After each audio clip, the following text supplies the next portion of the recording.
Good morning, everyone, and welcome to Presence of Light with Charlie Riverman Bergeron. Once again, as we come together and know that each of us are in the process of many things right now. And today's title is apropos of what I'm going through. And the key to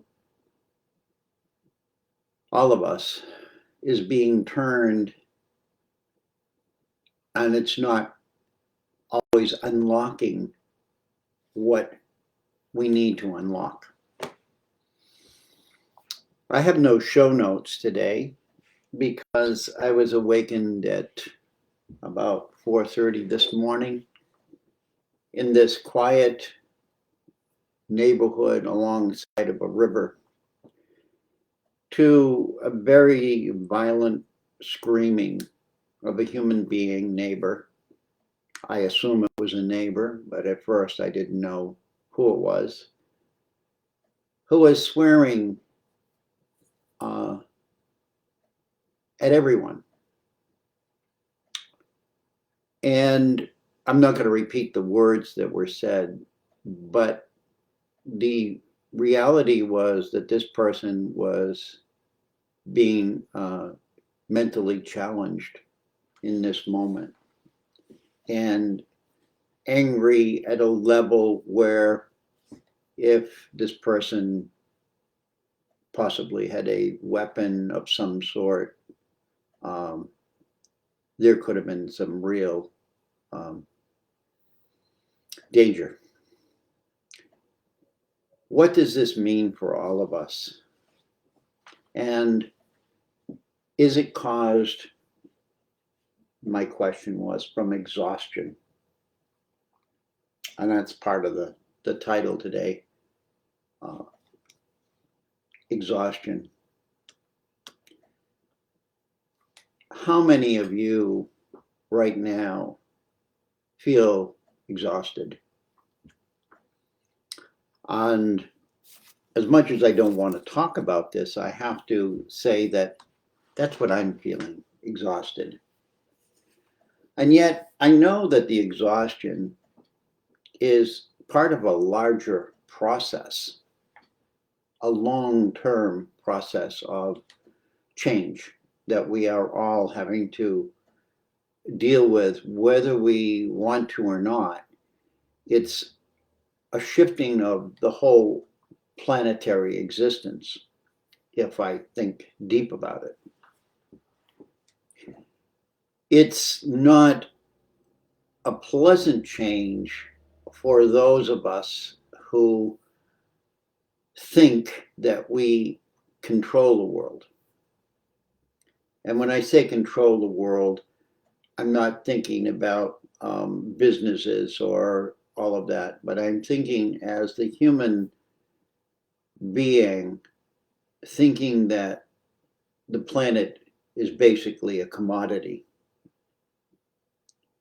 And I'm speaking not from show notes, this is what's coming through me. And we're really going through a time of awakening. And this awakening is very disturbant, a major disturbance to our neural network, because it's unlike anything we've been through before. We have brought our planetary existence here to a crisis. Now, Mother Earth is not in danger as we may think it is, but let's say that we have created a disease for Mother Earth. And Mother Earth has decided that she is not going to deal with this disease any longer, and she's going to apply her medicine to work. Just pause there. what does that mean? Is that just fairy tale, dream-like talk? Or is that reality? And is the reality of what's happening affecting us neurologically every day and wearing us down in ways that we can't describe by our normal medicine or our normal psychology,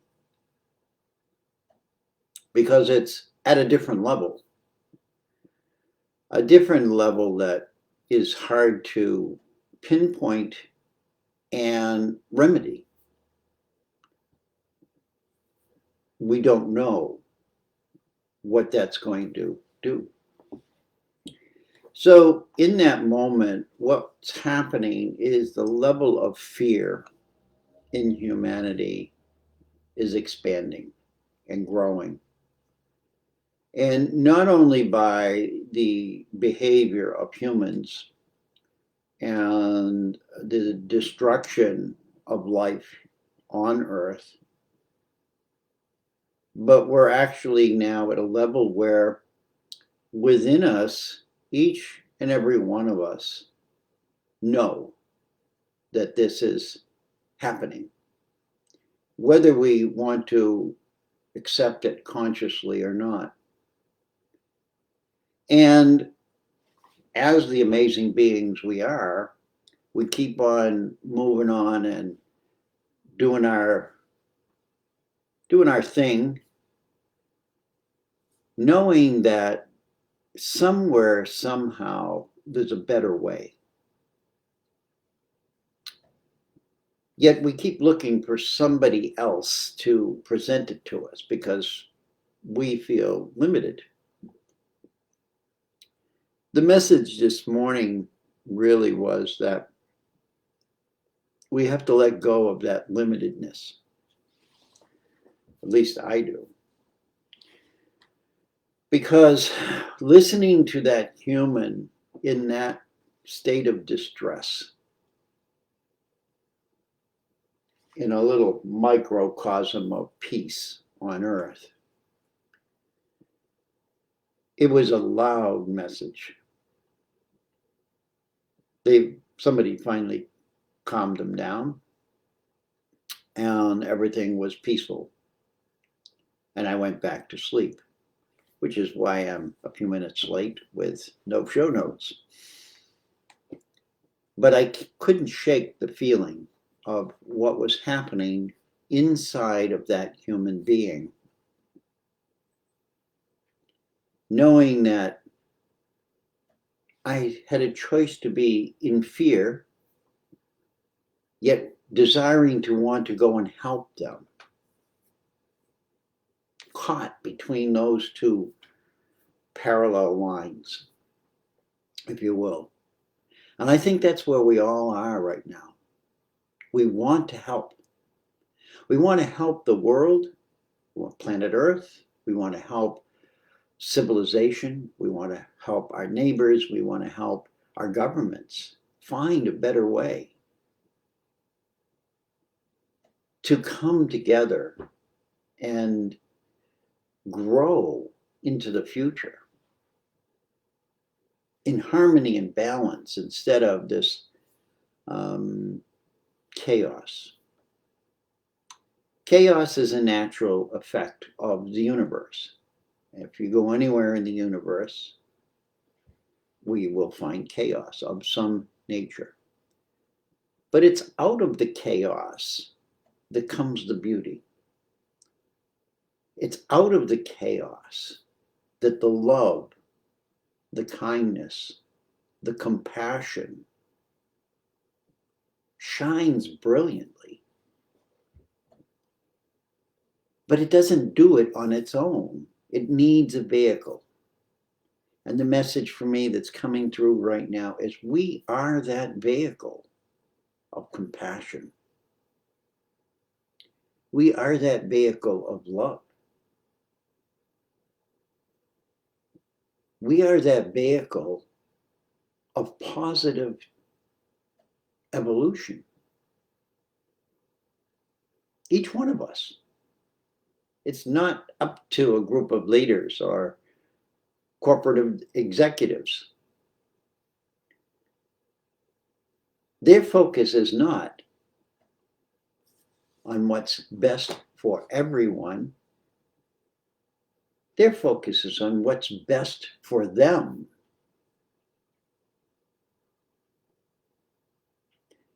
Many claim we're doing this for you. We want your world to be better.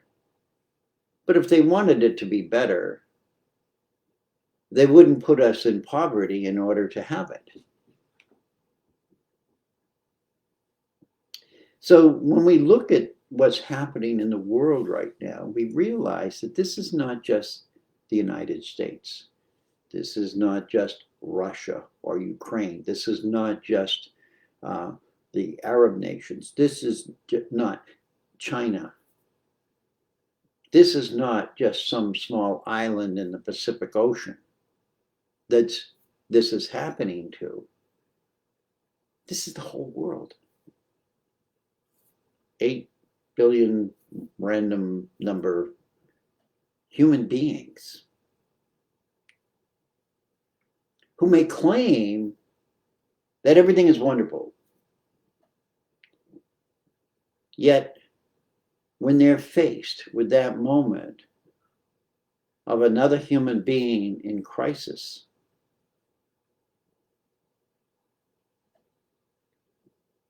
they will automatically realize that there's something wrong.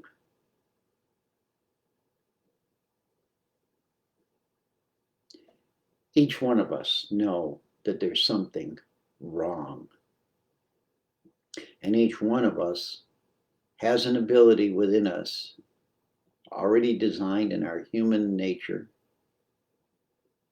to help or assist or do something,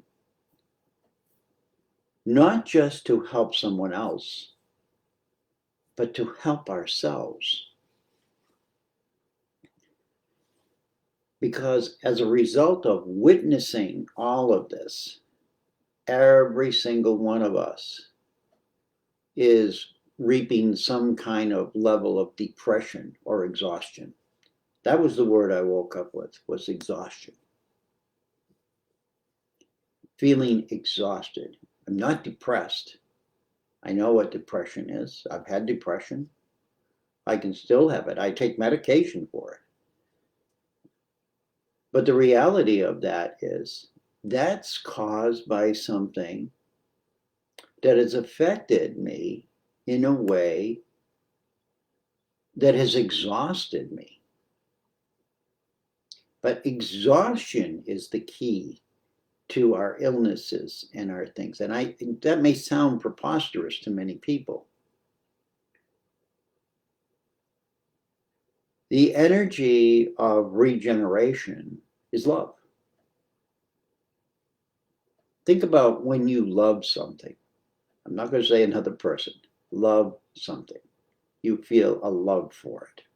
It can be an object. It can be your necklace. It can be your crystal bowls. It doesn't have to be a living thing. You love it. What does it do for you? It makes you feel good. It makes you feel whole. It makes you feel like you're part of something larger. Larger than life, really. It's hard to describe. You smile. You feel light. You feel joyous. You want to reach out and help somebody. Even if you don't have any money, you can say, well, I can open the door for somebody. Or, I can do something. I can give away something that I have that I don't use, that somebody might need. It's about giving. This season of the year, Christmas, is about giving. And when I looked at it, I'm looking at this year, Christmas, and, families coming back together because they're less fearful of the COVID. I look at families that had been separated and fought viciously and maybe they'll make amends and heal. So when I look at it, I look at this giant. We talk about nuclear bombs. This was in many ways a nuclear bomb for us as a human species socially. It was a social nuclear bomb. And we're exhausted. We are literally exhausted. Some of us are rejuvenating. Some of us are looking at new things to do and be involved in where we help others. And that's the positive outlet. So the message today is really to behold within us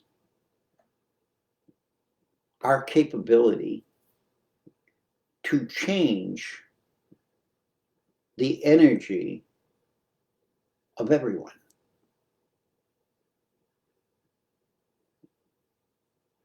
Yes, little you in your own little world with your own little problems have the power to help change every human and how they feel on this planet. And it's about sharing love and grace with each other. And I think that's what that person screaming foul, abusive words in the middle of at 4:30 in the morning in a quiet, peaceful place next to the river in on a street that has $1 million homes.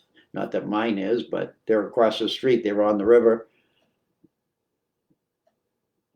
This isn't the ghetto. This isn't the Bronx. This isn't where you would think that somebody would do that probably every day and it would be a common event. This is in a rural, what you would call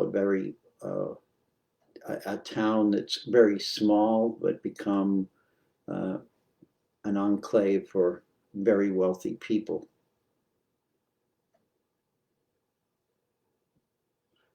Not that I'm one of them, but I'm here and I came here when it wasn't that. And even they are screaming in the streets. I have to look at that and realize it isn't about us and them.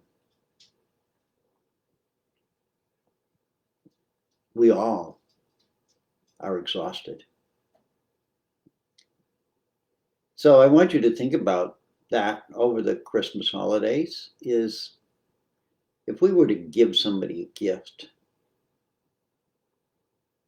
perhaps it may be something that is going to lighten them, lighten their burden, or give them a break, or give them something pleasant to experience.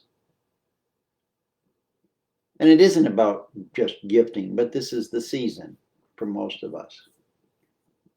Whether we believe in Christmas or not, many of us, who are not following that religious part, like the holiday part. It's a time to get together. It's a time to be kind to each other. It's a time to pause, if you will, and readjust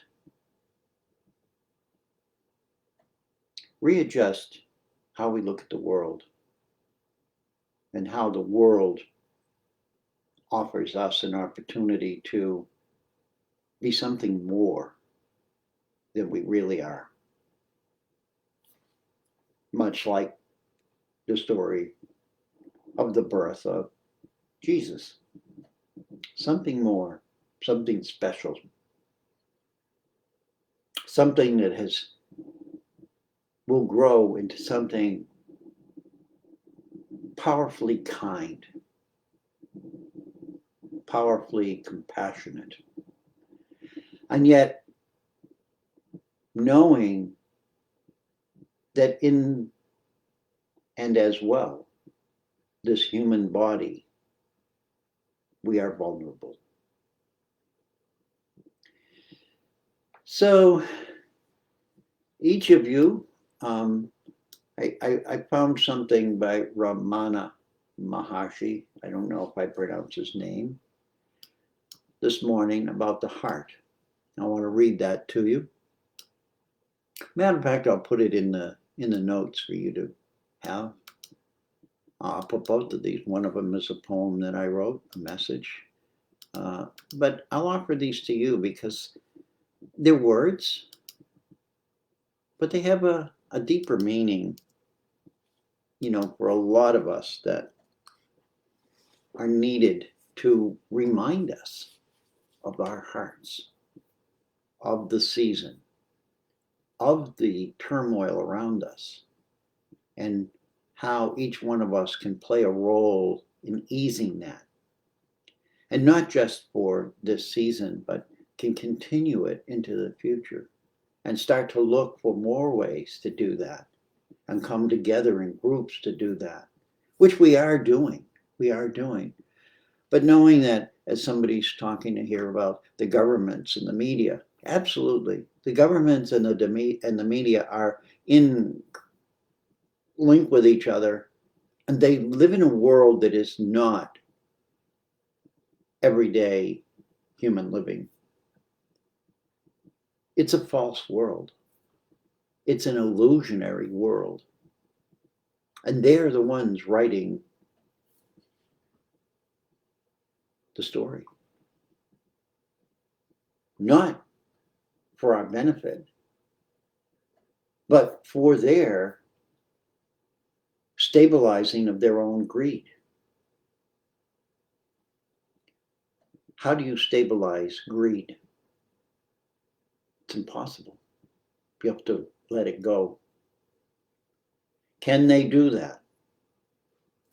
We don't know. But I do know that each of us as individuals, if we come back into loving each other and sharing kindness from our hearts and expressing that without fear, doesn't mean we have to put ourselves in danger, but seize the opportunity when it arises and manifest something positive that shifts the conscious awareness of our fellow humans. We will move to a different level of compassion, kindness, and support. So the message is heart is merely another name for the Supreme Spirit because He is in all hearts. The entire universe is condensed in the body and the entire body in the heart. Thus, the heart is the nucleus of the whole universe. Yes, it's written in the masculine. I did not write it, but I understand that people have an issue with that. But whether it's he or she is irrelevant. Your heart is what's important. Your heart has no concern over whether you're masculine or feminine. Only your brain does. Your brain creates the separation. Love has nothing to do with gender. Kindness has nothing to do with gender. Peace has nothing to do with gender. If you want to fight and argue about that, you go right ahead. But what does that cause? Frustration. Think about that word this week, frustration. Look for where it's showing up for you.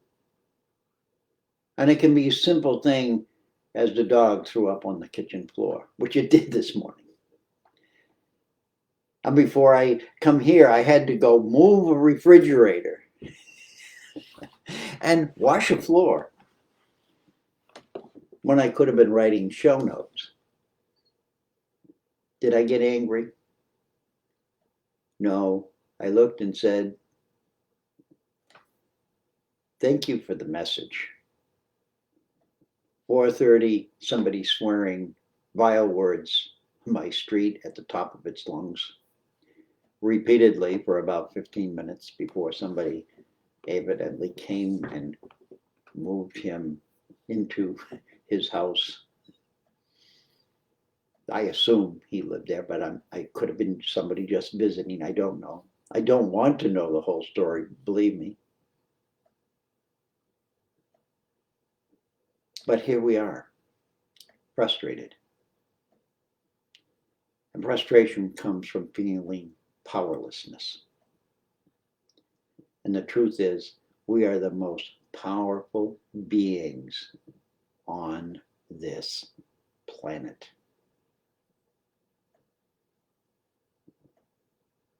We don't think of ourselves as powerful. We've allowed governments to dictate power. We gave our power away, thinking that these people we put in charge will care about us. They'll want to do what's best for us. And yet they've proved us wrong. So, bless you, carry your chickens. Bless your chickens. So here we are. And here we are having this conversation, knowing that as the heart is the nucleus of the whole universe, what do we do? And so this is something that I was looking for, and I said, well, I'll just grab something from one of my writings, and this is what came up. I wasn't saying I chose it. I said, okay, I'm going to pick the first one because my guides will guide me. They'll make sure that whatever I pick is going to be perfect for this, and that's the trust that I have, that I share with you. That if you can get that kind of trust within yourself and your higher self, everything starts to. It doesn't mean you're not going to be frustrated. It doesn't mean you're not going to have bad days, but you can come back, bounce back quicker. So the message here is, let me read it. Can we ever truly behold the power and grace of our hearts, or the gentle flow of grace that guides us through our challenges? Let us behold the awe and share our love with everyone. And that's my message for that person who was screaming violently, where my concern was he was going to break into my home, and I don't have guns because I know I would use them, but the thought of having a gun was almost comforting.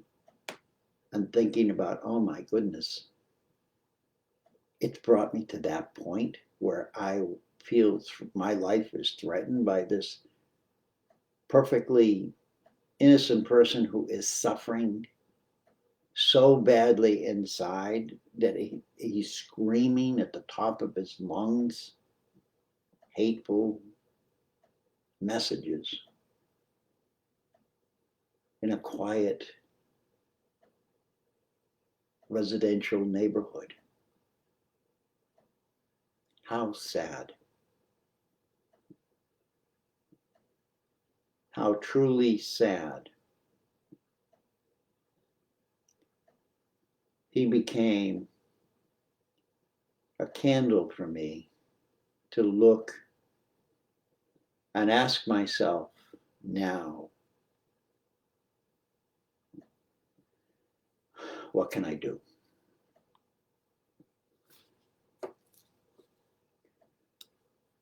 Not only for myself, but what can I do for others?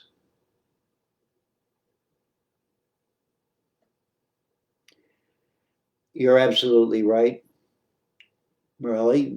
We gave our power away unknowingly, innocently. And in each of us need to remember that didn't we didn't come to this place because we chose to. And we can honestly look at ourselves and realize that even those who have our leaders didn't necessarily make this choice themselves. They were caught in a paradigm where that's the way it went from generation to generation to generation. And in the history of all of our peoples, you go back thousands of years, and it was the same. We had leaders, we put people in charge, we raised them to a place of supremacy in order to have what we call civilization. But as we look around the world, it's not very civilized, is it? We failed at that very word. And so the civilization needs to come back within us. And each one of us have that power to change our mind, to rebalance the brain through our hearts. And I'm not going to say it's easy. I'm not going to say there's a single book that you can read to do that. Have the desire. It's about having the desire. It's having the desire to see something better for your great grandchildren, your future generations.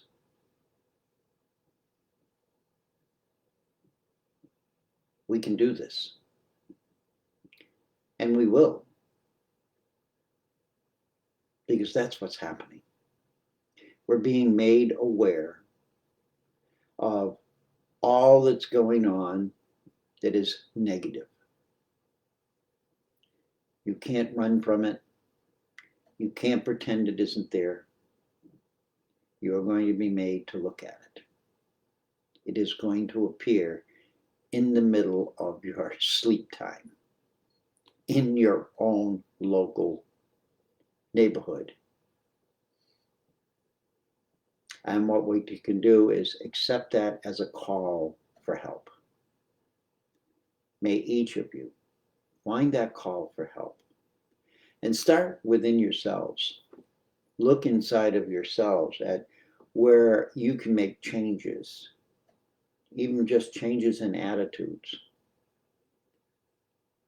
changes in ways that you interact, not only with each other in your families, but with each other in the supermarket, with each other at the playground, with each other. And know that we're not born here as animals, yet our ancestry has genetic animal history. And that's what's happening. Our true evolving human genetics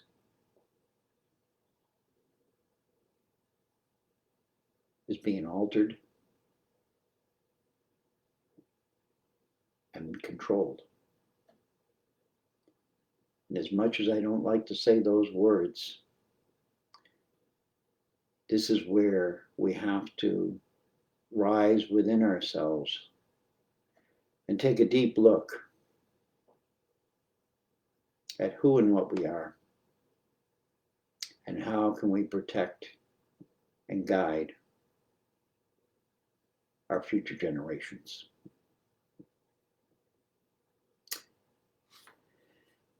Each of you, I send you blessings. Another week and the holidays are upon us. And I hope that next Friday I have a much more pleasant talk. But this is, sometimes we have to awaken to the negative in order to look for the positive. I know this is a time for all of us to come together, put aside whatever in our families has gone on in the past couple of years because of this distortion in family preciousness. Let's heal. Let's start a wave of healing mentally, physically, emotionally, and know that together we are far more powerful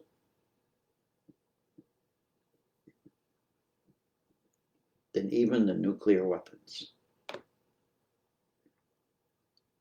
They can eradicate everything, but they can't destroy humanity.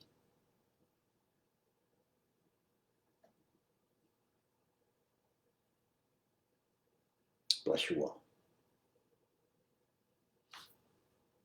As you prepare for the holidays, whatever they may be, it's not just about Christmas. There are other religious holidays going on simultaneously. I bless you all, regardless of what you are celebrating at this time of year. The greatest thing is the solstice, which is the oldest. So may you each find the gateway during solstice to reconnect to your ancestors and to listen to their voices and their hearts as they come to speak to you and guide you into the future, where they too have lived through this and know how mistaken they were and seek to help us realign for the good of not only humanity, but for the health and well-being of Mother Earth.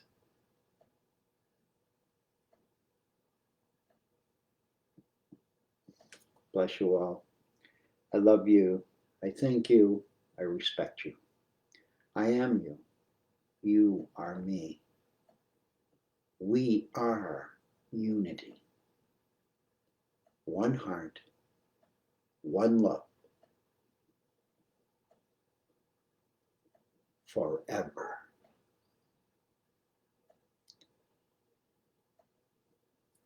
Till next Friday, blessings, peace, light, and love.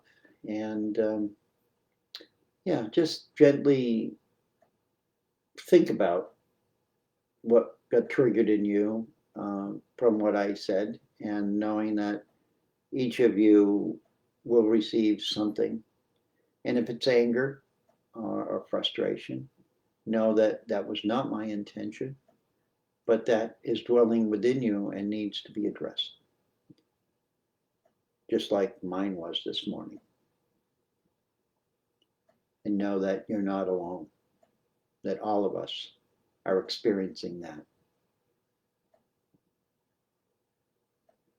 And the key and the answer to all of it is peace, is light,